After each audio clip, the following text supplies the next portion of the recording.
sous la terre par un saint tonnerre qui nous émerveille par tant de mystères. Le roi de gloire, il est le roi des rois. Quelle grâce incomparable, quel amour infini, que tu aies pris ma croix, que tu sois mort pour moi. Tu as payé le prix pour qu'enfin je sois libre. Oh Jésus, je te chante pour ce que tu as fait.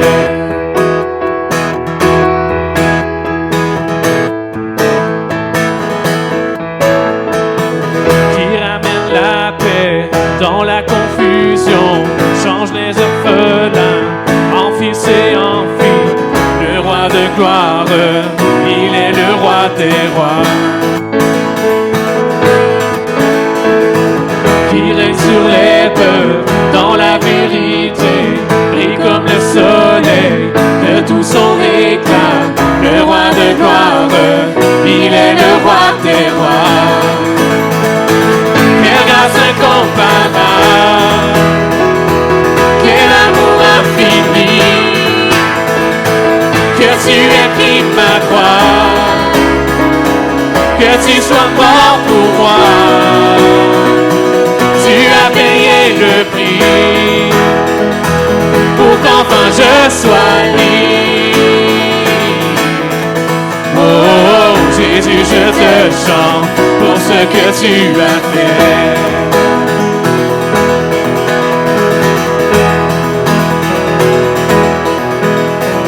Digne est l'agneau immolé, digne est le roi vainqueur sur la mort.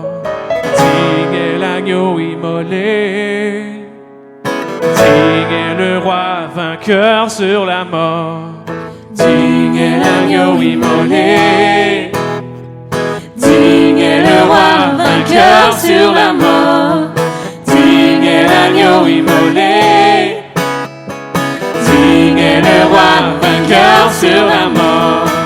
Digne est l'agneau immolé, digne est le roi vainqueur sur la mort. Digne est l'agneau immolé, digne, digne, digne. Quelle grâce incomparable, quel amour infini, que tu aies pris ma croix, que tu sois mort pour moi. Tu as payé le prix pour qu'enfin je sois libre. Oh Jésus, je te chante pour ce que tu as fait. Quelle grâce incomparable, quel amour infini, que tu aies pris ma croix,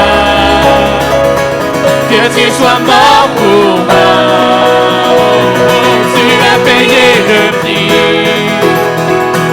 pour qu'enfin je sois libre.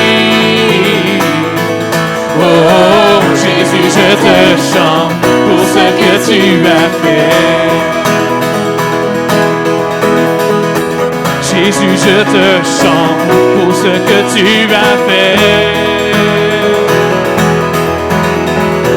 Jésus, je te chante pour ce que tu as fait. Jésus, je te chante pour ce que tu as fait. Quelle grâce incomparable, quel amour infini, que tu aies pris ma croix, que tu sois mort pour moi. Tu as payé le prix pour qu'enfin je sois libre. Oh Jésus, je te chante pour ce que tu as fait.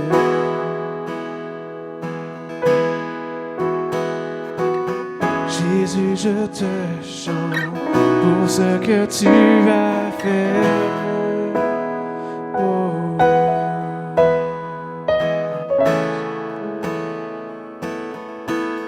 Pour ce que tu as fait,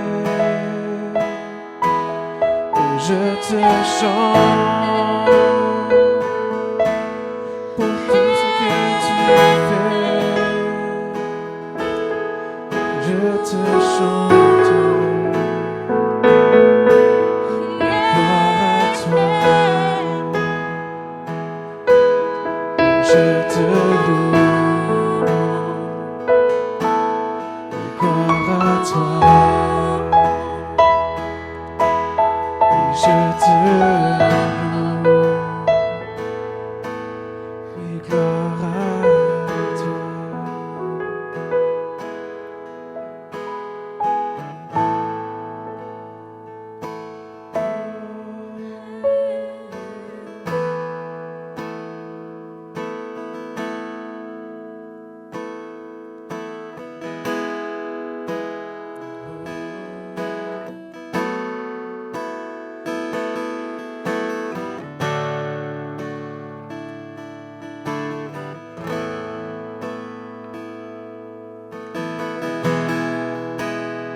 Ton amour me conduit à la croix.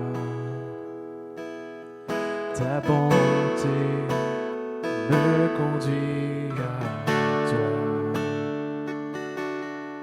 Ta grâce me rend semblable à toi. Ta faveur fait mon bonheur. Chaque jour, j'élèverai ma voix pour t'offrir le chant de mon cœur. Oh, tu es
Et ta grâce dure jamais.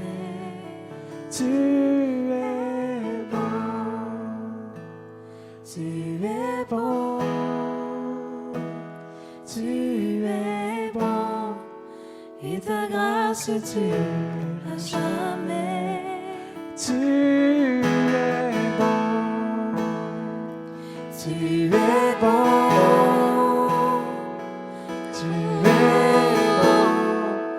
Et ta grâce dure jamais. Tu es bon, tu es bon, tu es bon. Et ta grâce dure jamais. Tu es bon, tu es bon.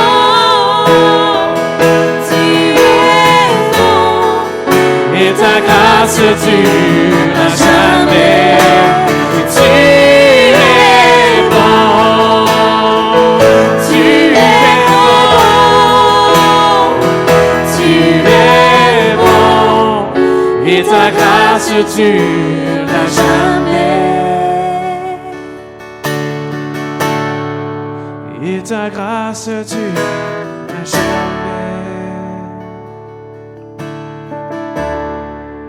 Et ta grâce dure jamais.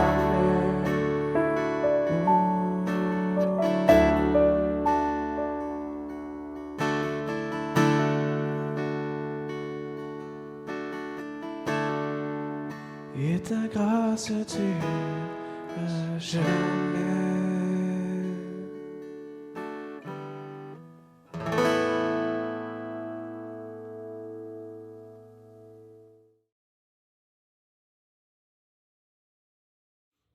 Bon matin à tous, bienvenue à l'église Emmanuel de Joliette, notre service d'église en ligne. Très heureux d'être avec vous, chez vous ce matin. Donc, j'espère que vous allez être bénis par ce message ce matin.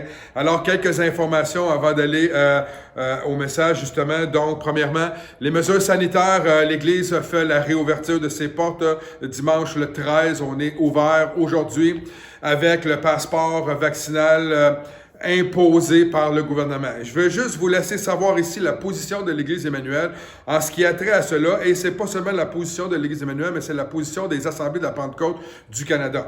Nous sommes ouverts aujourd'hui le 13, nous sommes en présentiel. Pour certains, vous ne pouvez pas parce que pour différentes raisons d'être avec nous. Mais nous voulons juste vous laisser savoir que, en tant que mouvement aussi, mais en tant qu'Église Emmanuel, nous sommes en total désaccord avec le passeport vaccinal dans les églises.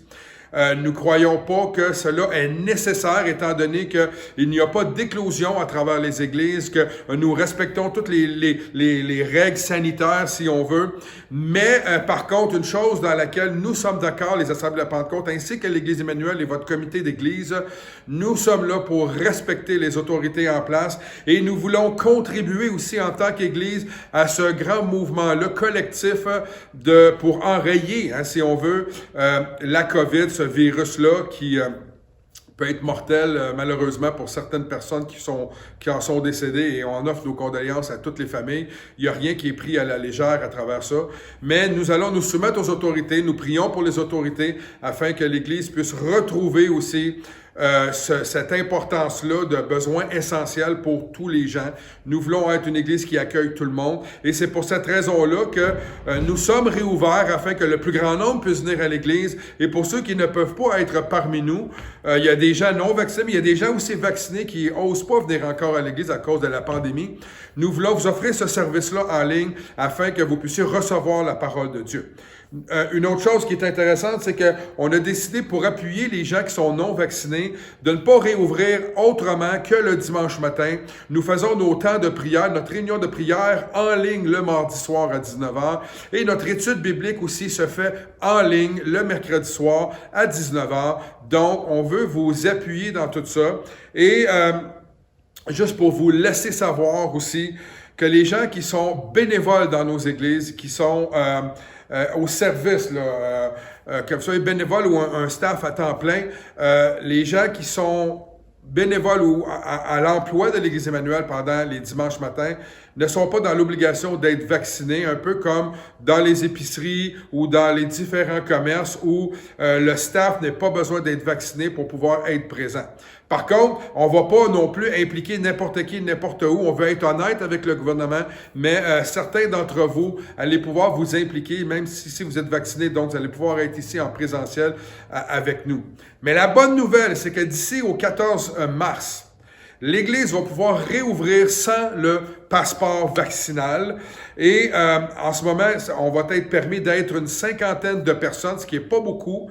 Par contre, la table de concertation des églises évangéliques est en train de travailler pour enlever complètement cette exigence-là pour qu'on puisse retourner à 250 et plus, même sans passeport vaccinal, comme nous l'étions avant la dernière fermeture de l'Église. Donc, on veut vous laisser savoir à tout le monde que vous soyez vacciné ou pas, vous faites partie de l'Église Emmanuel, on ne fait pas de discrimination, vous êtes un membre à part entière et on va tout faire pour servir les gens de la communauté. Et on travaille très fort pour que le gouvernement puisse réouvrir l'Église complètement et qu'on puisse être ensemble, tout le monde ensemble, et aussi servir notre communauté, aider les gens qui ont besoin de se retrouver dans un lieu comme une Église pour venir chercher de la sérénité, de la paix, la présence de Dieu et évidemment apprendre à connaître notre beau Jésus. Ça, c'est un peu la première annonce concernant les mesures sanitaires et il y a beaucoup de développement, beaucoup de choses qui vont changer même dans les prochaines semaines, donc on vous tient informés. Deuxièmement, comme vous le savez, on est en ligne et je veux vous encourager, frères et sœurs, à être là lors des études bibliques. Pas seulement pour vacciner ou pas vacciner, là, ça n'a pas rapport à n'importe qui au sein de l'Église Emmanuel. On vous encourage de venir à l'étude biblique que nous avons en ligne. Vous recevez le lien Zoom à tous les semaines. Et la semaine passée, on a eu une étude biblique avec notre frère Jocelyn Chaperon, une étude interactive qu'on appelle, c'est-à-dire Jocelyn arrive avec il met en place le sujet et on va dans des temps de discussion, de témoignage. Et la semaine passée, on a eu notre première soirée. Ça a été une soirée absolument fantastique, très édifiante pour chaque personne qui était là. Et ce qui était bénissant, c'est que c'est pas seulement en style théâtre, c'est-à-dire il y a une personne qui parle et les autres écoutent. Tout le monde pouvait contribuer à cette étude biblique-là. Donc, c'est comme une étude ensemble. Chacun d'entre nous peut participer. Et sérieusement, j'ai entendu le commentaire de notre frère Denis qui disait « Ça vient tellement complémenter le dimanche matin et la prière. C'est un complément merveilleux pour l'Église. Donc, je veux vous encourager tout le monde. Prenez ce temps à part. C'est 1h15, 1h20 à peu près de temps où on est ensemble et on a vraiment du bon temps. Et je suis très excité de voir les prochaines semaines arriver au niveau de ces enseignements-là interactifs. Et troisièmement, mettez à votre agenda tous les couples ou tous ceux qui, soit que vous venez à l'église, votre mari ne vient pas à l'église ou votre épouse ne vient pas à l'église, mais vous venez à l'église, tous ceux qui sont dans un couple ou qui planifient être un couple, ceux qui vont devenir un couple marié bientôt, je vais vous encourager à venir le 19. Il y a un séminaire pour les couples avec notre frère Éric Lantier et son épouse que je vais apprendre à connaître parce que je ne connais pas, mais je connais bien Éric depuis des années. Je l'ai vu faire du ministère, je l'ai vu faire plein de choses. C'est vraiment un gars extraordinaire, un communicateur hors pair. Et Et on va avoir vraiment un bon samedi ensemble, la matinée et l'après-midi. On va parler sur le couple, sur les sujets qui sont stressants dans un couple. Et on va avoir vraiment du bon temps. J'en suis plus que convaincu. Donc, je veux vous encourager, si vous êtes un couple ou un couple en devenir ou peu importe, votre mari ne peut pas parce qu'il travaille, mais venez, vous pouvez ramener à la maison après ça tout ce bagage-là qu'on va recevoir. Et il y a un coût de 30 $ par personne et ça inclut le dîner. Complètement, le dîner va être gratuit. Donc, ça vous revient à peu près à 15 $ pour assister là et plus le dîner. Et évidemment, on a des frais pour notre frère Éric et on veut bien l'encourager dans son ministère aussi. Donc, on veut lui donner quelque chose. Et il sera avec nous le dimanche également. Et vous allez voir à quel point on va être béni par le ministère que Dieu opère à travers notre frère Éric. Donc, je vous encourage le 19 février, séminaire de couple et le 20, on va avoir notre frère ici en présentiel avec nous. Amen. Donc, c'est un peu les quelques annonces, quelques informations que nous avions à vous communiquer. Et encore une fois, merci pour votre grande fidélité à l'Église au niveau de vos dons, vos dîmes, vos offrandes. C'est très apprécié. L'Église continue d'avancer, même si elle a été fermée physiquement. Il y a des frais, il y a le chauffage, il y a toutes ces choses-là qui continuent. Les frais sont là et on doit continuer de prendre soin de cette bâtisse-là, de ce lieu-là que Dieu nous donne.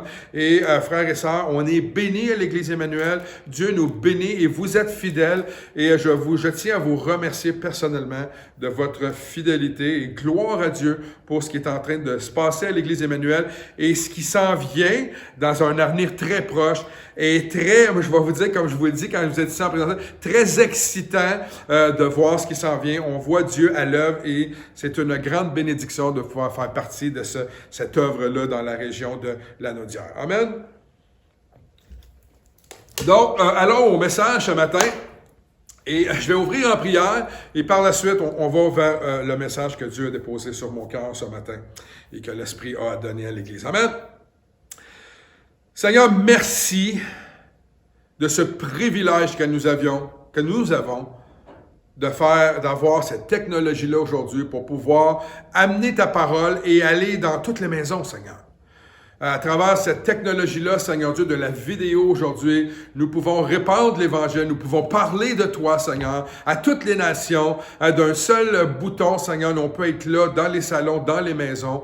Et Père éternel, ce matin, je prie que ta parole vienne impacter nos cœurs à tous et chacun, et que nous puissions grandir, apprendre et savoir ce que toi, l'Esprit de Dieu, Saint-Esprit, ce que tu as à communiquer à ton Église. Et je veux te dire merci d'avance parce que ta parole ne retourne jamais à toi sans faire son effet au milieu de nous. Ouvre nos cœurs, Seigneur. Ouvre nos cœurs et que ce message-là tombe dans une terre fertile, Seigneur, pour notre croissance commune. C'est dans ton merveilleux nom, Jésus, que j'ai prié. Et tout le monde dit Amen, Amen et Amen. Écoutez, ce matin, le titre, on va suivre un peu cette série de messages que j'ai apportés depuis quelques semaines. La semaine passée, étant malade un petit peu, on a eu notre frère surintendant Michel Bisaillon qui a été avec nous. Ça a été une grande bénédiction. Et je veux le remercier personnellement pour le message qu'il a pu nous permettre d'avoir à travers justement cette technologie-là. Amen. Donc, la suite de ce message-là, ce matin, c'est l'Église. Une maison de louange et d'adoration. Je vais entendre un beau Amen.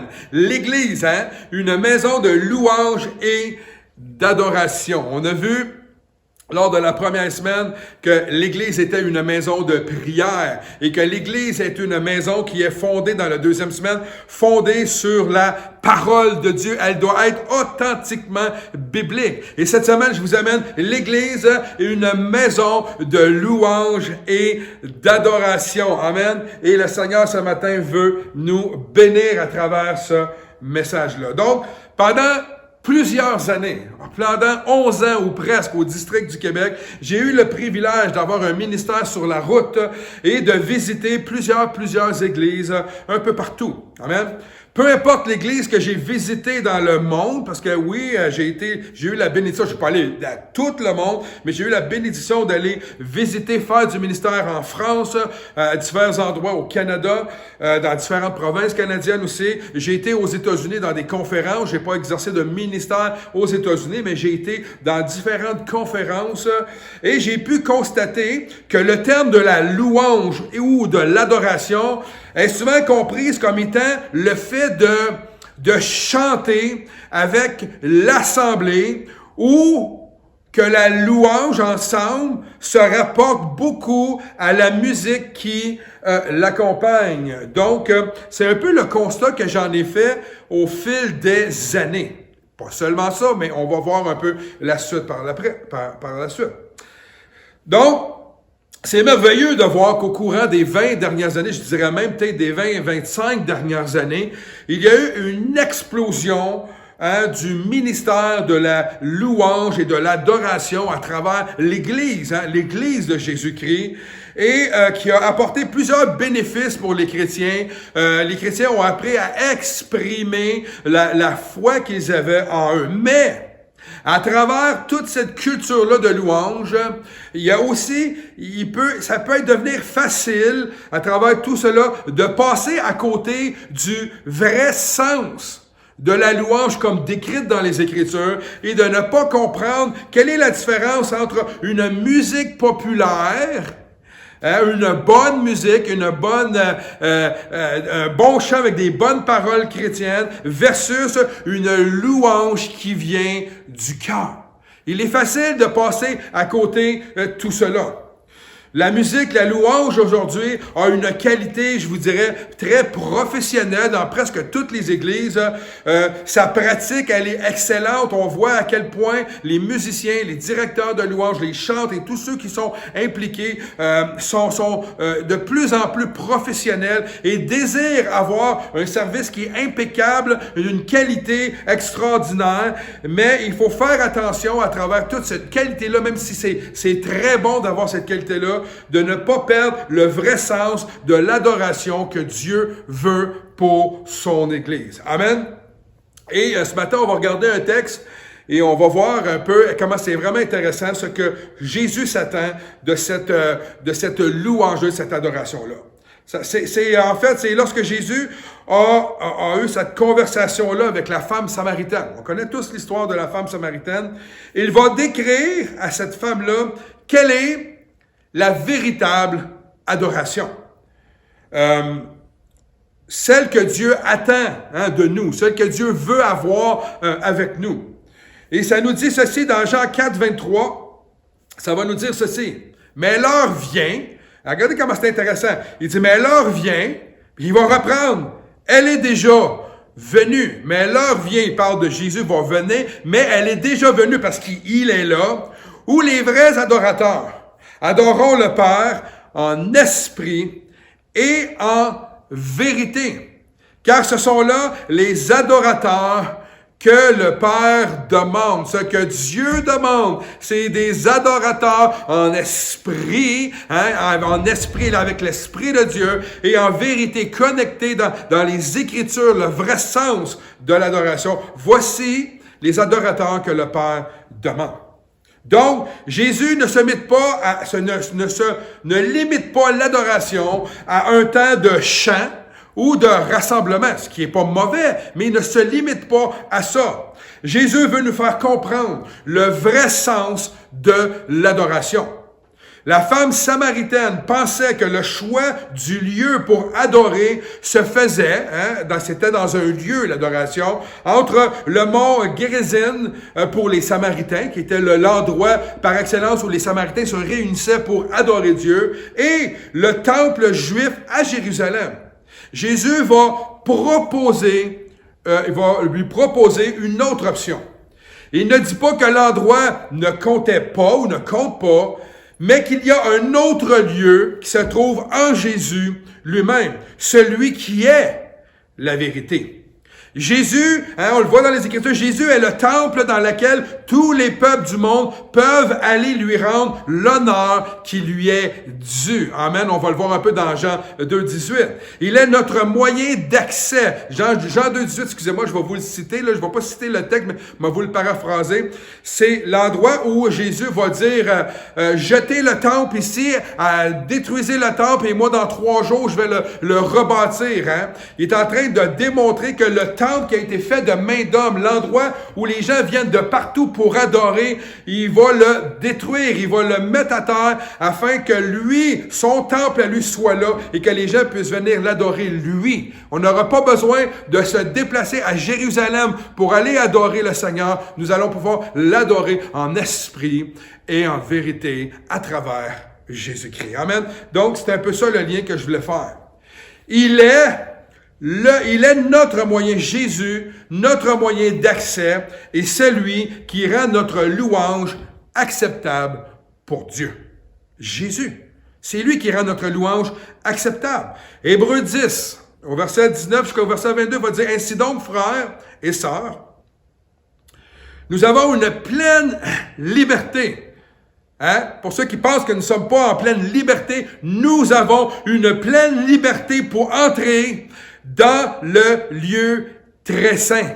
Ce n'est plus réservé seulement aux sacrificateurs, aux souverains sacrificateurs, mais ça dit, ainsi donc, frères et sœurs, nous tous, nous avons une pleine liberté pour entrer dans le lieu très saint grâce au sang du sacrifice de Jésus. Et regardez bien la suite. Il nous a ouvert le chemin, un chemin nouveau et vivant à travers le rideau du sanctuaire, ce rideau-là qui séparait le lieu saint du lieu très saint. Il nous a ouvert le chemin, un chemin nouveau et vivant à travers le rideau du sanctuaire, c'est-à-dire à travers son propre corps. Ainsi, nous avons un grand prêtre éminent placé à la tête de la maison de Dieu. Hein? La maison de Dieu, de son Église. Amen. Approchons-nous donc de Dieu avec un cœur sincère. Et ce que j'aime ici, c'est on parle pas ici de perfection. On parle pas ici d'un chrétien parfait, un chrétien sans faute. Ici, avec un cœur sincère, un peu comme David, amen, qui était pas parfait lui aussi, mais qui avait un cœur authentique et sincère. Avec la pleine assurance que donne la foi. Le cœur purifié de toute mauvaise conscience et le corps lavé d'une eau pure. 1 Pierre 2, 4, 5 va dire « Approchez-vous de lui, car il est la pierre vivante que tous les hommes ont rejetée, mais que Dieu a choisie. Dieu a choisi et à laquelle il attache une grande valeur. » Ce n'est plus les pierres d'un temple fait de main d'homme, mais c'est vraiment, on parle ici de Jésus-Christ. Et vous aussi, mais regardez comment c'est intéressant, comme des pierres vivantes. Il y a la pierre angulaire, mais nous aussi, nous sommes comme des pierres vivantes. Vous qui formez, regardez, un temple spirituel. On forme ce temple-là avec Christ. Nous sommes les membres du corps de Christ. Il est la pierre angulaire, il est la tête. Nous sommes des pierres vivantes qui forment un temple spirituel. Édifiez-vous pour constituer une sainte communauté de prêtres chargés de lui offrir des sacrifices spirituels qu'il pourra accepter favorablement par Jésus-Christ. Le temple. Amen? C'est merveilleux. Quand nous croyons, frères et sœurs, que Jésus a tout accompli, qu'il est mort à notre place à la croix, prenant sur lui nos péchés et la colère de Dieu, afin de gagner notre salut et notre adoption dans sa famille. Il n'y a plus rien, Seigneur, il n'y a plus personne qui peut nous empêcher de mettre notre confiance en lui. Alors, notre louange et tout ce que nous faisons doit constituer un acte d'adoration, frères et sœurs, de louange. Une vie, nous devons avoir une vie remplie de gratitude qui nous conduira à une adoration constante dans nos vies de tous les jours. Quand on a cette confiance-là, quand on réalise la grandeur de ce salut si merveilleux, si chèrement payé de notre Seigneur Jésus-Christ, cette gratitude-là monte en nous et ce désir de vouloir louer et adorer notre Dieu devient présent dans notre quotidien. Amen.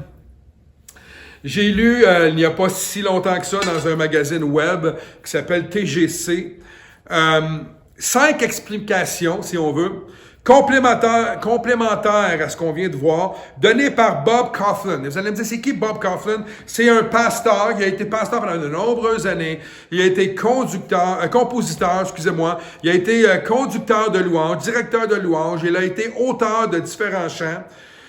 Et lui, il va nous donner un peu 5 compléments sur l'implication des paroles que Jésus a adressées à la femme samaritaine. Évidemment, il va le donner dans ses mots, mais il y a 5 regroupements qui vont nous faire saisir à quel point adorer Dieu, c'est plus que juste des chants, c'est plus que juste un lieu, c'est un tout. Amen. Donc, la première chose qu'on va voir, dans la louange, c'est important ici, il ne s'agit pas principalement de donner à Dieu, hein, on a le concept que c'est juste ça, mais également de recevoir de lui, parce que nous recevons dans la louange.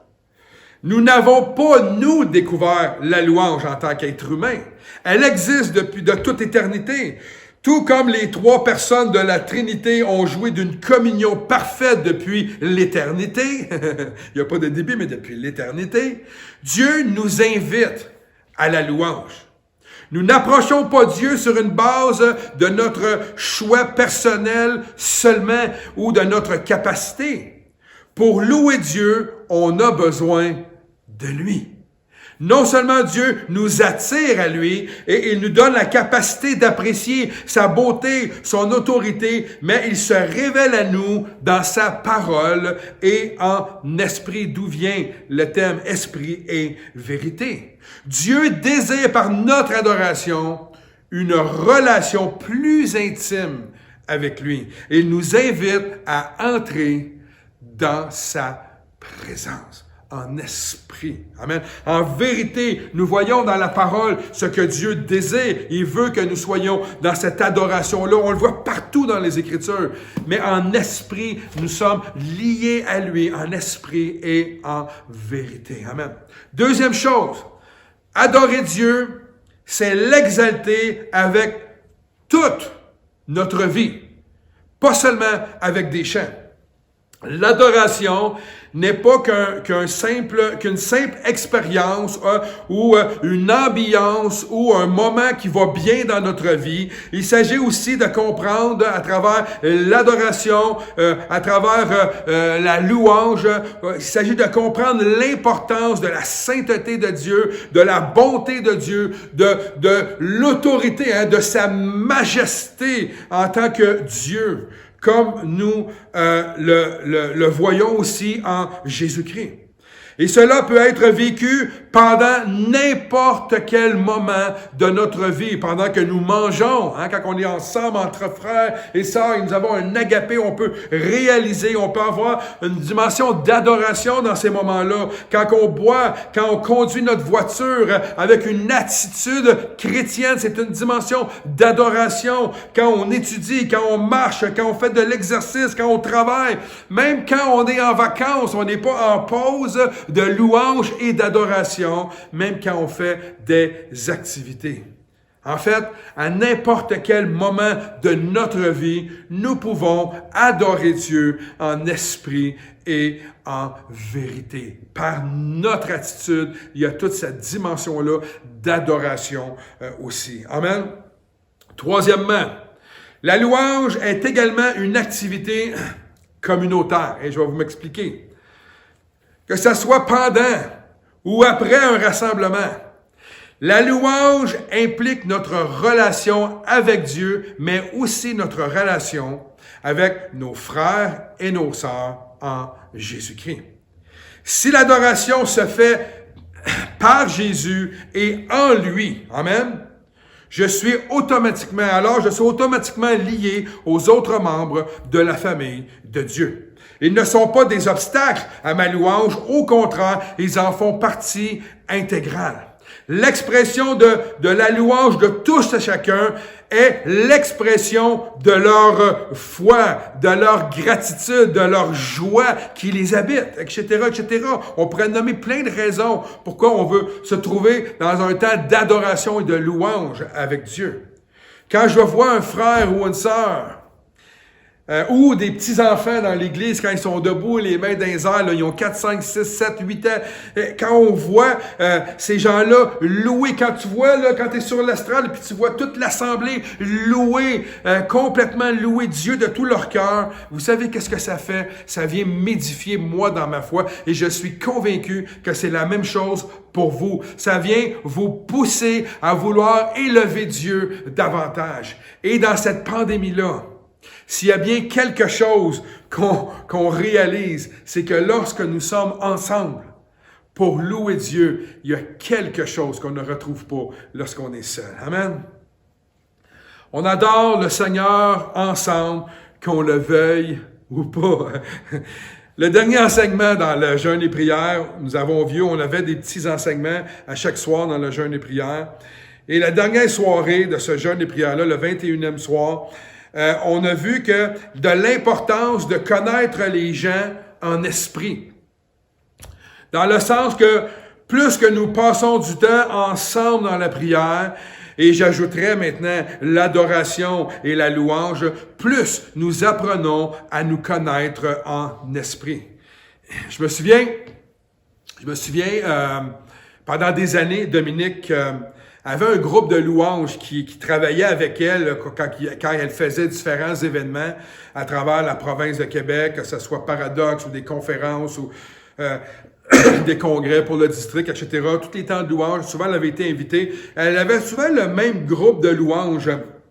Et ce qui était merveilleux avec ce groupe de louanges-là, c'est qu'ils se connaissaient tellement beaucoup, ils se connaissaient beaucoup parce que ça faisait des années qu'ils travaillaient ensemble, et un peu comme à l'église ici, ils se connaissent beaucoup, ils travaillent ensemble. Ce qui était merveilleux de voir, puis quand je parlais avec le directeur musical du groupe, il me disait, Dominique, on n'a même pas besoin de diriger avec des signes le groupe de louanges parce qu'on se connaît tellement que juste avec son intonation, sa respiration, vu qu'ils jouaient souvent ensemble, qu'ils pratiquaient des heures ensemble, qu'ils priaient ensemble, ils venaient à se connaître spirituellement. Hein? Et il était capable de faire le ministère sans nécessairement se regarder. Il savait où la directrice de louange voulait aller, le band suivait, et etc. Des fois, le band leadait, Dominique pouvait juste suivre. Ils étaient connectés, ils sentaient, là, ils se connaissaient spirituellement. Et c'est un peu dans cette d'ordre d'idée-là que j'essaie de dire qu'on doit apprendre à se connaître spirituellement. Et c'est quand on est ensemble, réunis ensemble, dans la prière, dans le jeûne, dans l'adoration et la louange, que nous venons à nous connaître. Et c'est merveilleux de pouvoir faire ça. Donc, la louange est une activité également qui n'est pas réservée à nous individuellement, mais à la collectivité, à l'Église, au corps de Christ en entier. Quatrième chose, l'adoration est une rencontre avec Dieu. Amen. Avec le Dieu vivant. C'est ça aussi. La présence de Dieu est une caractéristique unique au peuple de Dieu. Amen. Dieu se révèle uniquement, la présence de Dieu se révèle pas au milieu d'une équipe de hockey de gens qui sont pas chrétiens. Et elle va se révéler au milieu du peuple de Dieu. Et en tant que chrétiens, nous sommes conscients, frères et sœurs, de la promesse et des promesses de Dieu d'être au milieu de nous lorsque nous sommes ensemble, lorsque nous louons et l'adorons. Nous savons aussi qu'un jour, on a l'espérance qu'un jour Dieu va nous révéler entièrement sa présence au milieu de nous lorsque nous allons être réunis ensemble dans son royaume. Mais aujourd'hui même, il est au milieu de nous. Amen. Il est avec nous lorsque nous l'adorons, frères et sœurs. On n'a pas besoin d'attendre. Et je dis souvent ça, attendons pas ou recherchons pas le frisson ou un beau chant ou une belle voix extraordinaire. Mais on peut réellement sentir sa présence.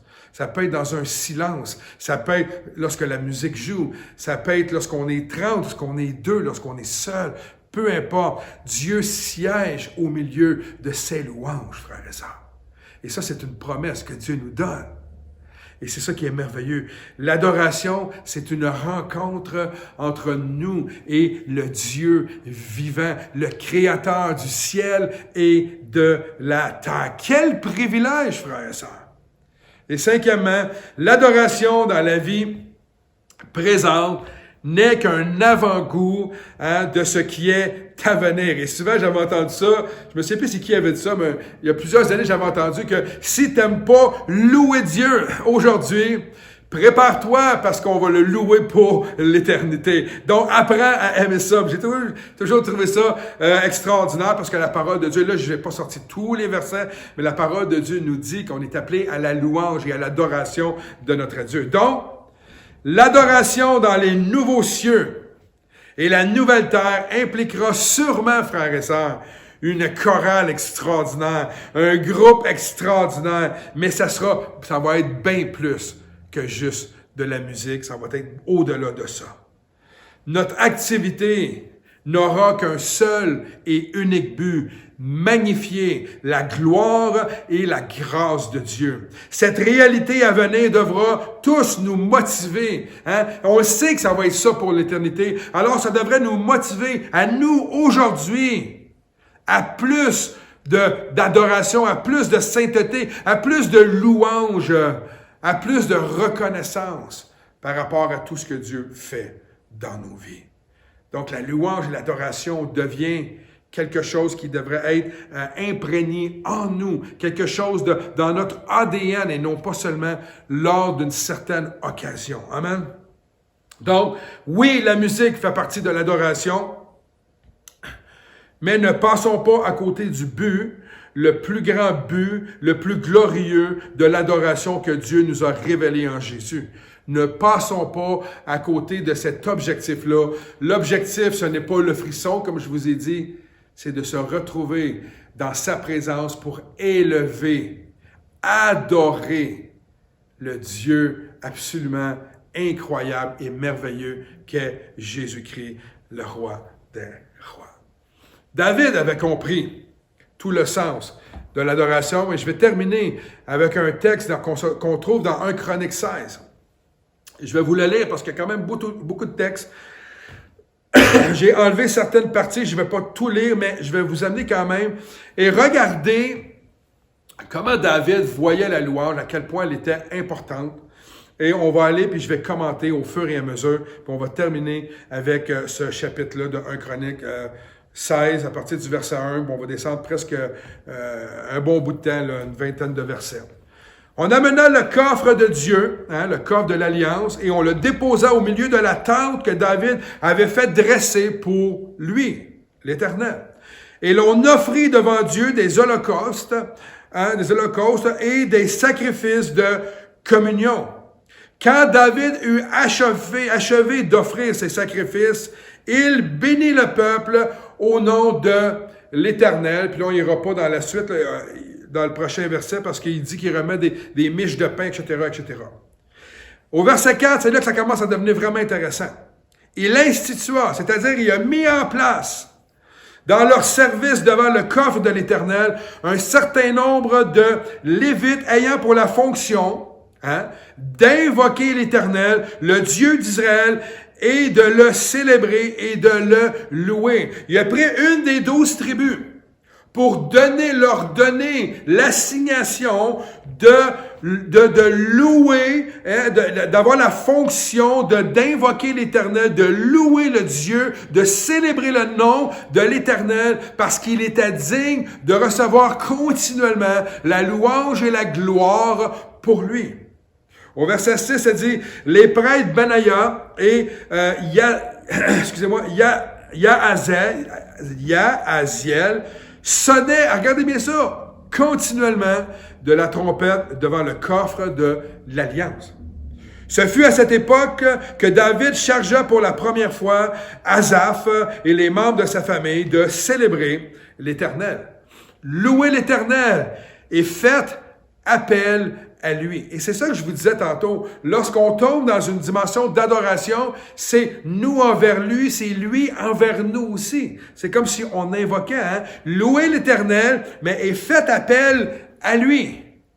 Publiez parmi les peuples ses hauts faits. Chantez à sa gloire et célébrez-le en musique. Racontez sans cesse toutes ses merveilles. Soyez fiers de lui, car il est très saint. Que le cœur de ceux qui sont attachés à l'Éternel soit rempli de joie. Ce que j'aime ici, frères et sœurs, c'est que notre adoration et notre louange devient une forme de témoignage des bontés et du salut de notre Dieu. Hein? Il dit, publiez parmi les peuples ses hauts faits, ses victoires, hein? Ses guérisons, ses miracles, ce qu'il fait dans nos vies. Il dit ici, tournez-vous vers l'Éternel. Regardez, faites appel à sa force. Tantôt, c'était faites appel à lui. Ici, faites appel à sa force. Dieu, à travers cette adoration, veut nous donner quelque chose qui vient de lui. Aspirez à vivre constamment en sa présence. J'aime tellement ça. Faites appel à sa force. Dieu, frères et sœurs, a le désir que nous soyons forts par sa puissance. Et il le sait très bien que quand le peuple de Dieu marche dans la présence de Dieu, il est rempli de sa force. Lorsque l'arche de l'Alliance marchait devant le peuple de Dieu, la présence de Dieu était là et rien ne pouvait venir contre le peuple de l'Éternel. Et c'est encore comme ça aujourd'hui. L'Éternel, nous sommes le temple de son esprit. Et lorsque nous marchons continuellement dans sa présence, rien ne peut venir contre le peuple de Dieu, frères et sœurs. Faites appel à sa force. Wow! Souvenez-vous des merveilles qu'il a accomplies. Ne soyons pas rapides à oublier ce que Dieu fait et chantons-le. Chantons des cantiques nouveaux, frères et sœurs. Rappelez-vous ses prodiges et les jugements qu'il a prononcés. Vous, les descendants d'Israël, son serviteur, vous, descendants de Jacob, vous qu'il a choisis. Wow! Nous avons été choisis, frères et sœurs. Notre Dieu, c'est l'Éternel. Sur toute la terre s'exercent ses jugements. Souvenez-vous pour toujours de son alliance, de ce qu'il a donné, hein, qu'il a donné sa parole pour 1000 générations. Il a conclu, hein, on pourrait regarder tout ça, il a conclu un traité avec Abraham, il l'a confirmé par serment, hein, à Isaac. Il l'a confirmé à Jacob en faisant une loi et pour Israël, une alliance pour toujours. Dieu est fidèle jusqu'à 1000 générations. Il a déclaré, je te donnerai le pays de Canaan, ça sera la part que vous allez posséder. Regardez ça ici. Vous n'étiez alors qu'un très petit nombre, une poignée d'émigrés, allant ça et là, d'une peuplade à une autre peuplade, à un autre, d'un royaume vers un autre peuple. Mais Dieu ne laissa personne les persécuter. Frères, Dieu ne laissera personne persécuter son peuple.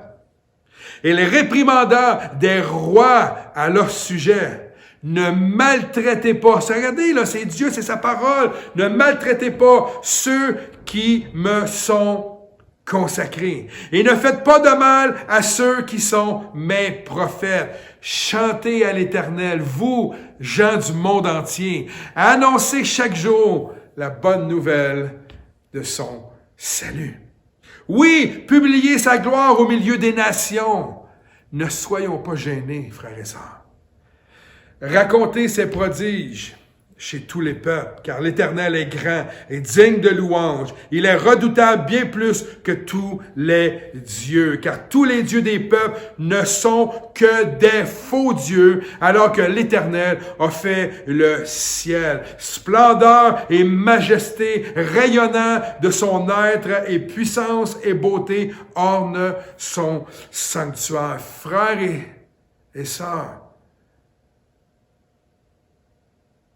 retrouvons-nous continuellement dans son sanctuaire.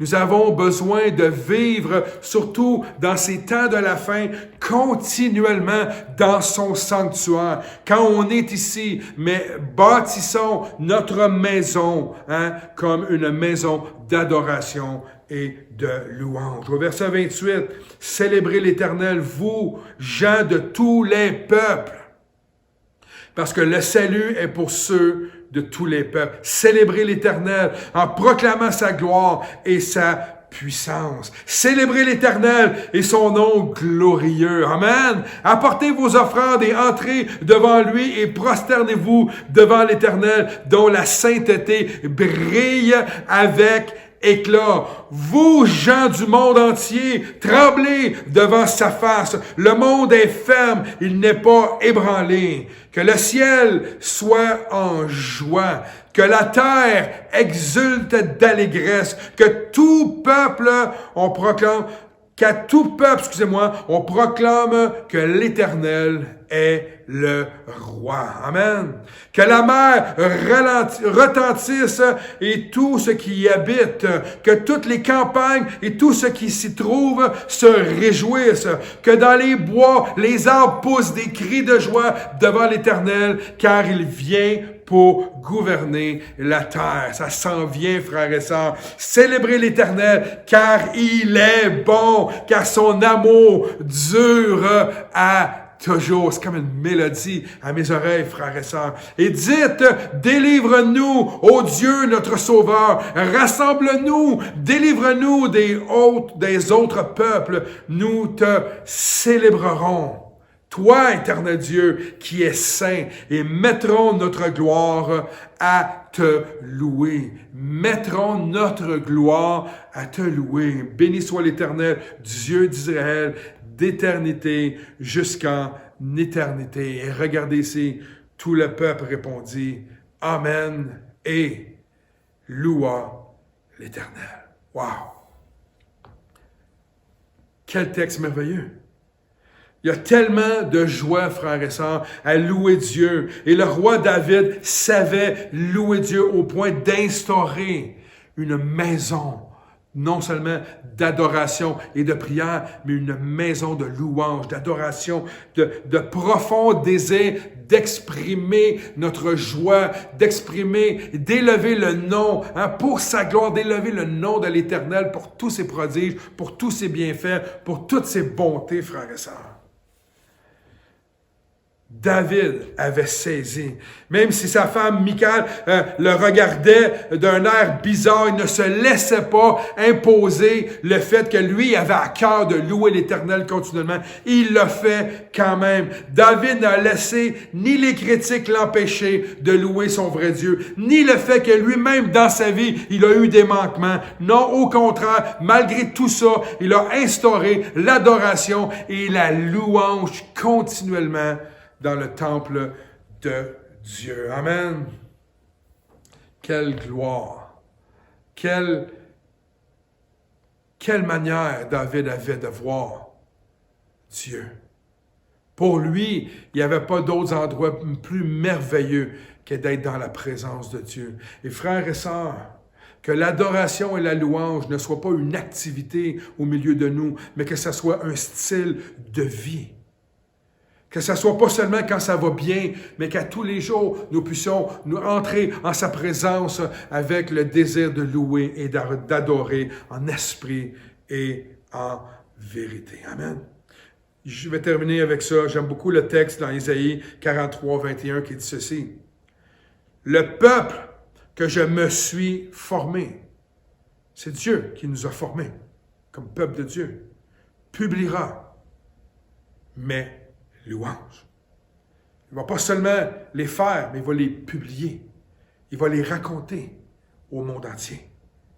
Qui d'autre peut publier les louanges de Dieu si ce n'est que le peuple de Dieu? Qui d'autre connaît mieux que nous Dieu? Qui d'autre a vécu des choses incroyables? Qui d'autre a vécu des victoires remportées par Dieu pour nous? Personne d'autre que nous. Il n'y a que nous, frères et sœurs, pour publier au monde entier les louanges de l'Éternel. Puis je suis pas en train de dire qu'il faut sortir nos instruments de musique puis aller dans les centres d'achat, tout ça. Non, nous pouvons publier les louanges et notre adoration envers Dieu à toutes les nations par ce qui sort de notre bouche. Que de notre bouche sorte la louange et non pas la critique et le jugement. Que de notre bouche, qu'on fasse taire la chair et nos désirs et qu'on fasse sortir de notre bouche, frères et sœurs, la louange et l'adoration pour notre Dieu. Le psaume 33, je termine avec ça. 1 à 3 dit « Juste », c'est nous, justifiés par Jésus-Christ. Poussez des cris de joie en l'honneur de l'Éternel. La louange convient aux hommes droits. Célébrez l'Éternel avec la harpe. Psalmodiez en son nom, en son honneur, sur le luth à 10 cordes. Et regardez bien ici, chantez-lui un cantique nouveau. Jouez bien, pas une demi-mesure. C'est pour ça que quand je disais tantôt qu'on fasse bien les choses aujourd'hui, ça vient aussi honorer et c'est aussi une bonne manière d'adorer Dieu, de bien faire les choses. Jouez bien de vos instruments en l'acclamant. Frères et sœurs, que la maison de Dieu ici à Joliette soit une maison de prière. Qu'elle soit une maison basée sur les Saintes Écritures. Son autorité ultime, c'est les Saintes Écritures. Et que la maison de Dieu ici à Joliette, Seigneur, la maison, l'Église Emmanuel ici à Joliette, soit une maison d'adoration et de louange, afin que notre Dieu puisse recevoir toute louange, toute gloire, lui seul qui mérite cela. Alors, frères et sœurs, je veux vous encourager à voir la louange et l'adoration comme, je vous dirais, une obligation dans vos vies. Et même si vous chantez faux, comme dirait un certain monsieur que j'ai connu à Villassar, chante faux, mais chante pour l'agneau. Frères et sœurs, je veux vous encourager que l'Église devienne un lieu d'adoration et de louange. L'Église, vous en êtes une pierre aussi dans cette Église-là. Jésus est la pierre angulaire. Nous sommes des pierres qui formons cette Église. Allons à la maison de l'Éternel pour le louer et pour l'adorer. Je termine en prière. Seigneur, merci pour ta parole. Merci pour tes bienfaits. Et nous, éternel Dieu, la manière que nous pouvons rendre témoignage de tous tes bienfaits, c'est en élevant ton beau nom, en chantant tes prodiges éternels, en manifestant, Seigneur, une adoration qui vient de notre cœur, qu'on puisse, Seigneur, reconnaître tout ce que tu accomplis dans nos vies personnelles et au milieu de ton Église. Alors, Père éternel, je te loue, je t'adore ce matin et je te rends toute la gloire. Et tous ensemble, Père éternel, en communion ensemble, nous voulons te dire merci de prendre soin de nous. Et Seigneur, nous voulons être des témoins qui vont te rendre justice, dans le sens qu'on va te rendre gloire à ta juste valeur, Seigneur. Que ton nom soit élevé au milieu de nous. C'est dans ton merveilleux nom, Jésus, que j'ai prié. Et tout le monde dit Amen ce matin. Frères et sœurs, soyez bénis, passez une excellente semaine. N'oubliez pas mardi la prière, mercredi les études bibliques. Et chantons, célébrons, prions, entrons dans la maison de l'Éternel avec joie et honneur pour lui. Amen. Peu importe ce qui tourne, l'environnement autour de nous, qu'on soit confiné ou pas et qu'on soit encore dans des mesures sanitaires ou pas, l'Éternel est plus grand que tout. Louons-le parce que ses bontés se renouvellent à tous les jours. Que Dieu vous bénisse.